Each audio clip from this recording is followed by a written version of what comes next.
Welcome back clean news. चलिए देखते हैं उत्तर प्रदेश की 25 फटाफट बड़ी खबरों को। इससे पहले आप यूपी के किस जिले से न्यूज को देख रहे हैं, हमें कमेंट बॉक्स में जरूर बताइए। साथ ही डेली अपडेट रहने के लिए चैनल को सब्सक्राइब कर बेल आइकन को दबाना बिल्कुल न भूलें। आज का लाइक एम 3000 है, उम्मीद करते हैं आप इसे जरूर पूरा करेंगे। राज्य के 31 जिलों में होगी लोक सेवा आयोग की प्रारंभिक परीक्षा। उत्तर प्रदेश लोक सेवा आयोग की सम्मिलित राज्य प्रवर अधीनस्थ सेवा परीक्षा 2021 एवं वन सहायक क्षेत्रीय वन अधिकारी प्रारंभिक परीक्षा 2021 का आयोजन 24 अक्टूबर 2021 को 2 पालियों में किया जाएगा। इस परीक्षा का आयोजन राज्य के 31 जिलों के विभिन्न परीक्षा केंद्रों में किया जाएगा। यूपीपीएससी की इस परीक्षा के लिए आवेदन करने वाले अभ्यर्थी अपने एडमिट कार्ड आयोग की वेबसाइट uppsc.up.nic.in पर जाकर डाउनलोड कर सकते हैं। प्रवेश पत्र डाउनलोड करने के लिए अभ्यर्थियों को रजिस्ट्रेशन नंबर और जन्मतिथि की सूचना देनी होगी। छठ पूजा पर पूर्वांचल और बिहार के लिए स्पेशल ट्रेन आज 11 से चलेंगी।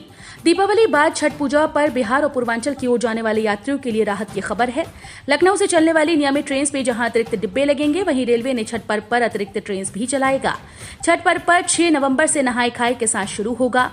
लखनऊ से बलिया व देवरिया के अलावा बिहार सहित कई शहरों को जाने वाली ट्रेन में अतिरिक्त कोच लगाए जाएंगे। गोरखपुर इंटरसिटी, कृषक, उत्सर्ग व मथुरा छपरा सहित कई ट्रेन में अतिरिक्त बोगियां लगेंगी। तेल के बढ़ते दामों को कंट्रोल करने को सीएम योगी ने तैयार किया प्लान, अधिकारियों को दिया आदेश। मुख्यमंत्री योगी आदित्यनाथ ने वनस्पति घी व सरसों के बढ़ते दामों पर चिंता जताते हुए कहा कि इस पर नियंत्रण रखा जाए, अधिकारी जमाखोरों के खिलाफ सख्त कार्रवाई करें। मुख्यमंत्री ने रविवार को टीम 9 की बैठक में ये निर्देश दिए। उन्होंने कहा कि सरसों के तेल व वनस्पति घी के मूल्य में अचानक तेजी देखी गई है। खाद्य तेलों के मूल्यों पर प्रभावी नियंत्रण करने के लिए कृषि उत्पादन आयुक्त, खाद्य एवं रसद विभाग और कृषि विभाग के साथ समीक्षा करें। साथ ही सभी मंडलायुक्त के साथ भी संवाद करें। सरकार ने माध्यमिक स्कूल के खुलने का समय बदला। स्कूल के खुलने का समय का निर्णय अब स्कूल में पढ़ने वाले छात्रों की संख्या और क्लासरूम के आकार को देखते हुए किया जाएगा। जिन स्कूल्स में छात्रों की संख्या कम होगी और क्लासरूम बड़े होंगे, उन स्कूल्स में एक ही पाली में पढ़ाई होगी, जबकि अधिक छात्र संख्या के मुकाबले छोटे क्लासरूम वाले स्कूल्स में 2 पाली में पढ़ाई होगी। इस बाबत अपर मुख्य सचिव आराधना शुक्ला ने प्रदेश के सभी स्कूल्स को आदेश जारी कर दिया है। दरअसल अभी तक कक्षा 9 से लेकर कक्षा 12 तक के माध्यमिक स्कूल्स में सुबह 8 बजे से दोपहर 12 बजे तक और दोपहर 12:30 बजे से शाम 4:30 बजे तक 2 पालियों में कक्षाएं लगाई जा रही थीं। इन 5 राज्यों से यूपी आने वालों को साथ रखने होंगे डॉक्यूमेंट्स, एडवाइजरी जारी। 5 राज्यों केरल, मिजोरम, मणिपुर, सिक्किम और मेघालय से उत्तर प्रदेश में आने वाले लोगों की कोरोना जांच अनिवार्य होगी। इन सभी राज्यों से आने वाली ट्रेन मथुरा में रुकती हैं।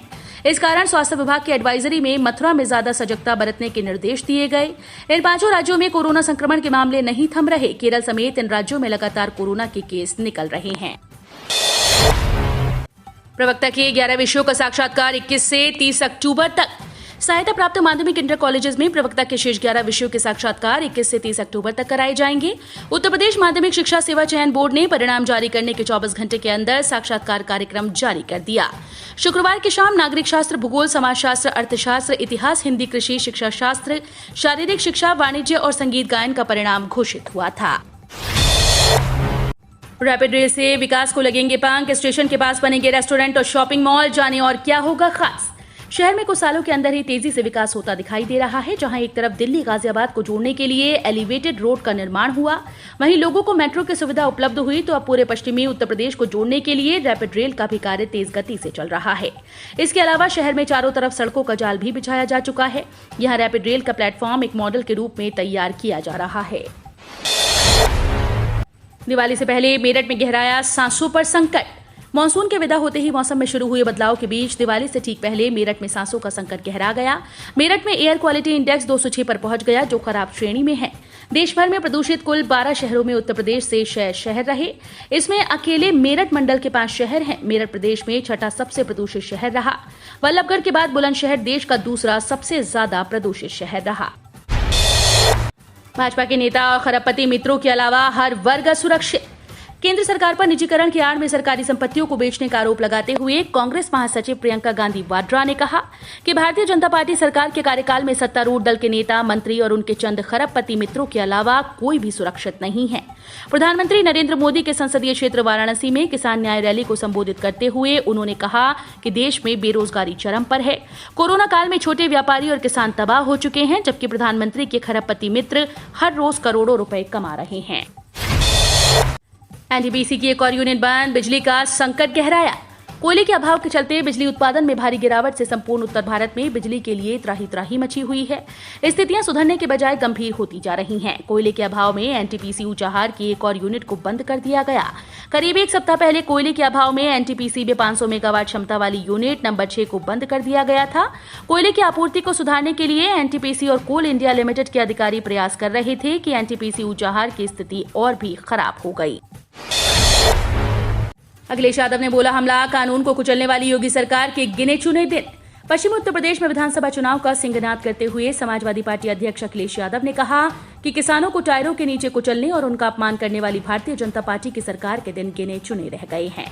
चौधरी यशपाल की जयंती के मौके पर आयोजित जनसभा को संबोधित करते हुए अखिलेश यादव ने मुख्यमंत्री योगी आदित्यनाथ पर सीधा हमला बोलते हुए कहा, योगी उसको बोलते हैं जो दूसरों का दुख अपना समझे। गुरु नानक देव ने कहा है कि माया के बीच रहकर माया से दूर रहे वो योगी होते हैं। मगर मुख्यमंत्री योगी और उनके लोगों का कारनामा लोगों ने लखीमपुर में देखा, जहां गाड़ियों के टायर से किसानों को कुचला गया। छात्रवृत्ति के लिए ऑनलाइन आवेदन की डेट बढ़ी, जानिए कब तक कर सकेंगे अप्लाई। समाज कल्याण विभाग ने वर्तमान शैक्षिक सत्र में छात्रवृत्ति और फीस भरपाई की सुविधा प्राप्त करने के लिए ऑनलाइन आवेदन करने की समय सीमा बढ़ा दी। इस बारे में विभाग के प्रमुख सचिव के रविंद्र नायक ने संशोधित कार्यक्रम जारी कर दिया। अब प्री मैट्रिक यानी कक्षा 9 व 10 के छात्र छात्राएं 12 अक्टूबर तक ऑनलाइन आवेदन कर सकेंगे। पहले ये समय सीमा 11 अक्टूबर तक की थी। फ्लाइट में बैठने के बाद टिकट कैंसिल की मिली जानकारी। उपभोक्ता फोरम ने इंडिगो एयरलाइंस पर लगाया 85.5 लाख का जुर्माना। लखनऊ से दिल्ली जा रही फ्लाइट में बैठे एक पैसेंजर की शिकायत के बाद राज्य उपभोक्ता विवाद निवारण आयोग ने फ्लाइट ऑपरेटर इंडिगो पर हर्जाना लगा दिया। इंडिगो पर यह जुर्माना विनय शंकर तिवारी नामक व्यक्ति द्वारा लगाया गया। आरोप है कि फ्लाइट में उनके साथ अभद्र व्यवहार किया गया और उन्हें खराब सर्विस दी गई। उन्हें बिना बताए उनका टिकट कैंसिल कर दिया गया। कार्रवाई के आधार पर कंपनी को शिकायतकर्ता को मुआवजे के तौर पर 85.5 लाख रुपए का भुगतान करना होगा। सॉफ्ट हिंदुत्व की ओर मायावती, कहा हमारी सरकार बनने पर भी काशी, मथुरा, अयोध्या में जारी रहेंगे काम। अगले साल होने वाले विधानसभा चुनाव से ठीक पहले बसपा सुप्रीमो मायावती सॉफ्ट हिंदुत्व की ओर बढ़ती दिख रही हैं। बीएसपी प्रमुख मायावती ने कहा कि बसपा की सरकार बनने पर अयोध्या, काशी और मथुरा में विकास कार्य पूरे कराए जाएंगे।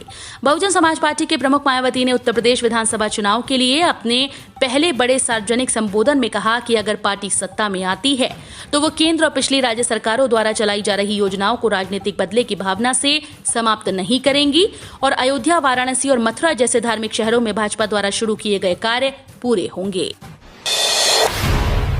लखनऊ में आज से दोबारा फोकस सैंपलिंग। इन लोगों के लिए जाएंगे कोरोना जांच के नमूने। स्वास्थ्य विभाग नवरात्र, दशहरा व दिवाली के मद्देनजर कोरोना प्रसार के लिए राजधानी लखनऊ में आज सोमवार से दोबारा फोकस सैंपलिंग शुरू करेगा। ये सैंपलिंग शहर व ग्रामीण इलाकों में लगने वाली साप्ताहिक बाजार, मिठाई की दुकानों, धार्मिक स्थलों पर होगी। इसके अलावा लोगों की भीड़ जुटने वाले स्थानों पर जांच होगी। ऑटो, टेम्पो व रिक्शा चालकों के नमूने लेकर जांच की जाएगी। ऊपर की अनुमति के बिना संभव नहीं लखीमपुर कांड। ओवैसी ने बीजेपी पर लगाया आशीष मिश्रा को बचाने का आरोप। ऑल इंडिया मजलिस इत्तेहादुल मुस्लिमीन प्रमुख और हैदराबाद के सांसद असदुद्दीन ओवैसी ने कहा कि लखीमपुर खीरी हिंसा की घटना में भाजपा आशीष मिश्रा का बचाव कर रही है। आज तक से बातचीत करते हुए उन्होंने कहा कि इसे घटना नहीं कहा जा सकता, ऊपर से अनुमति के बिना कुछ नहीं हो सकता। उन्होंने आगे कहा कि उन्होंने निर्दोष सिख किसानों को कार के नीचे रौंद दिया। ओवैसी ने कहा ये एक आवेगपूर्ण प्रतिक्रिया नहीं थी, पूरी तैयारी के साथ किया गया था। लखीमपुर पर प्रियंका गांधी की दो टूक, जब तक गृह राज्य मंत्री इस्तीफा नहीं देगा हम लड़ते रहेंगे। कांग्रेस महासचिव प्रियंका गांधी ने रविवार को वाराणसी में किसान न्याय रैली में सीएम योगी और पीएम मोदी पर कई हमले किए। प्रियंका ने दो टूक कहा कि लखीमपुर खीरी मामले में जब तक गृह राज्य मंत्री का इस्तीफा नहीं होता हम लड़ते रहेंगे। प्रियंका ने कहा कि पीएम मोदी ने प्रदर्शन कर रहे किसानों को आंदोलनजीवी और आतंकवादी कहा। योगी जी ने उन्हें गुंडे कहा और उन्हें धमकाने की कोशिश की। वहीं मंत्री ने कहा कि वो 2 मिनट के भीतर विरोध करने वाले किसानों को सुधार देंगे। संयुक्त किसान मोर्चा ने बनाई नई रणनीति। 12 से 26 अक्टूबर तक सरकार विरोधी हल्ला बोल। संयुक्त किसान मोर्चा ने लखीमपुर खीरी में हुई घटना के विरोध में आगामी 18 अक्टूबर को रेल रोकने का ऐलान किया है। इसके साथ ही किसानों के अलावा आम लोगों से भी अपील की है कि लखीमपुर खीरी में शहीद हुए 5 किसानों को श्रद्धांजलि देने के लिए 12 अक्टूबर को अपने घरों के आंगन में 5 मोमबत्तियां जलाकर उनके बलिदान को याद करें। भारतीय किसान यूनियन के पूर्व जिलाध्यक्ष मनोज त्यागी ने बताया कि संयुक्त किसान मोर्चा के पदाधिकारियों ने प्रदेश के सभी जिलों में पदाधिकारियों और कार्यकर्ताओं से ये अपील की है कि वे इस प्रदर्शन में शामिल हों और आम लोगों को भी इसमें शामिल होने के लिए मनाएं। रबी फसलों की बुआई से पहले किसानों को लगा झटका। इफ्को ने बढ़ाई एनपीके खाद की कीमत। किसान फसल की अच्छी उपज के लिए कई तरह के खाद का इस्तेमाल करते हैं, जिसमें एनपीके खाद भी शामिल है। ये खाद फसलों के लिए काफी अच्छी मानी जाती है, क्योंकि ये फसलों को पूरा पोषण देने का कार्य करती है। बताया जाता है कि इस खाद में नाइट्रोजन, फास्फोरस और पोटेशियम का मिश्रण होता है, जिससे फसल को जरूरी पोषण मिलते हैं। जैसे कि किसान अब रबी फसलों की बुआई करने वाले हैं, लेकिन इस बीच उन्हें एक बड़ा झटका लग सकता है। पीएम फसल बीमा योजना की नई सूची जारी। लाभार्थी किसानों को मिलेगा मुआवजा। देश भर के किसानों को वित्तीय लाभ प्रदान करने के लिए 18 फरवरी 2016 को प्रधानमंत्री फसल बीमा योजना की शुरुआत की गई थी। ये फसल योजना सभी किसानों को शीर्ष बीमा लाभ प्रदान करेगी। कई बार अनचाही बारिश होने, कीटों के हमले या किसी अन्य प्राकृतिक आपदा से किसान अपनी फसल को नुकसान पहुंचाते हैं। इन घटनाओं के कारण पिछले कुछ वर्षों में किसानों के बीच आत्महत्या की दर में भी तेजी से वृद्धि हुई है। इसलिए सरकार ने ऐसे किसानों को बेफिक्र होकर लाभ देने की सोची। प्रधानमंत्री फसल बीमा योजना का लाभ लेने के लिए किसानों को किफायती प्रीमियम देना होगा। 17 अक्टूबर से नहीं होंगे यूजीसी नेट एग्जाम। एनटीए ने दी ये जरूरी सूचना। यूजीसी नेट 2021 परीक्षा स्थगित हुई। अब 17 अक्टूबर से यूजीसी नेट एग्जाम नहीं होंगे। नेशनल टेस्टिंग एजेंसी ने शनिवार 9 अक्टूबर 2021 को यूजीसी नेट 2021 परीक्षा तारीख को लेकर नया नोटिफिकेशन जारी कर दिया। जिन उम्मीदवारों ने दिसंबर 2020 और जून 2021 के लिए यूजीसी नेट एग्जाम का फॉर्म भरा है, वे यूजीसी नेट की आधिकारिक वेबसाइट ugcnet.nta.nic.in पर जाकर लेटेस्ट नोटिफिकेशन चेक कर सकते हैं। एनटीए ने यूजीसी नेट एडमिट कार्ड का इंतजार कर रहे उम्मीदवारों को बड़ा झटका दे दिया है। एसबीआई के इन ग्राहकों को फ्री में मिल रहा 2 लाख रुपए। अगर आप भारतीय स्टेट बैंक के ग्राहक हैं तो आपके लिए काम की खबर हो सकती है। एसबीआई अपने ग्राहकों को 2 लाख रुपए तक का मुफ्त इंश्योरेंस दे रहा है।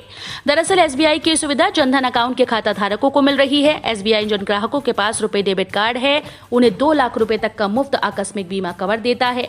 रुपए डेबिट कार्ड का उपयोग करने वालों को मृत्यु बीमा, खरीद सुरक्षा कवर और अन्य लाभ मिलते हैं। पोस्ट ऑफिस के ग्राहकों के लिए 1 अक्टूबर से लागू हो गया ये नया नियम। पोस्ट ऑफिस विभाग ने अपने सेविंग अकाउंट के एटीएम चार्ज में बदलाव किया। एटीएम से रुपए निकालने वाले पोस्ट ऑफिस के ग्राहकों को ये नियम जानना जरूरी है, अन्यथा ज्यादा ट्रांजैक्शन पर आपको अतिरिक्त चार्ज देना पड़ सकता है। नया एटीएम कार्ड और पिन का भी शुल्क लगेगा। 15 सितंबर 2021 को विभाग की ओर से एक सर्कुलर जारी किया गया था, जिसे 1 अक्टूबर से लागू कर दिया गया है। इसके साथ ही पोस्ट ऑफिस ने 1 महीने में एटीएम कार्ड से होने वाले वित्तीय और गैर वित्तीय लेन देन की सीमा तय कर दी है। वरुण गांधी का फिर योगी सरकार पर हमला। बोले हिंदू सिखों को लड़ाने की कोशिश, घाव को कुरेदना खतरनाक। यूपी के लखीमपुर खीरी हिंसा मामले में भाजपा सांसद वरुण गांधी लगातार खुलकर बयानबाजी कर रहे हैं। रविवार को उन्होंने योगी सरकार पर हमला बोला और ट्वीट कर कहा, लखीमपुर खीरी में हुई हिंसा को हिंदू बनाम सिख की लड़ाई में बदलने की कोशिश की जा रही है। ये न सिर्फ अनैतिक और झूठी है, बल्कि उन जख्मों को फिर से कुरेदना खतरनाक है, जिन्हें ठीक होने में कई पीढ़ी लगी है। त्योहारी सीजन के लिए कल से शुरू हुई सैकड़ों स्पेशल ट्रेन्स। त्योहारी सीजन में घर जाने के लिए अगर आपको ट्रेन्स में कंफर्म रिजर्वेशन नहीं मिला है तो रेलवे ने कल से स्पेशल ट्रेन्स की शुरुआत की। भारतीय रेलवे हर साल फेस्टिव सीजन में करीब 5000 स्पेशल ट्रेन्स चलाती हैं। ये ट्रेन ज्यादातर उत्तर भारत में चलाई जाती हैं। त्योहारी सीजन में भीड़ को नियंत्रित करने के लिए रेलवे ने 10 अक्टूबर से सैकड़ों विशेष ट्रेन चलाने का ऐलान किया। यात्रा की श्रेणी के आधार पर विशेष ट्रेन का किराया आम ट्रेन के किराए से महंगा होगा। हम रोज ऐसे ही न्यूज लाते रहेंगे। यदि आपने अभी तक क्लीन न्यूज यूपी को सब्सक्राइब नहीं किया है तो फटाफट सब्सक्राइब कर लें। साथ ही बेल आइकन को प्रेस करना बिल्कुल ना भूलें, ताकि लेटेस्ट अपडेट मिस ना हो।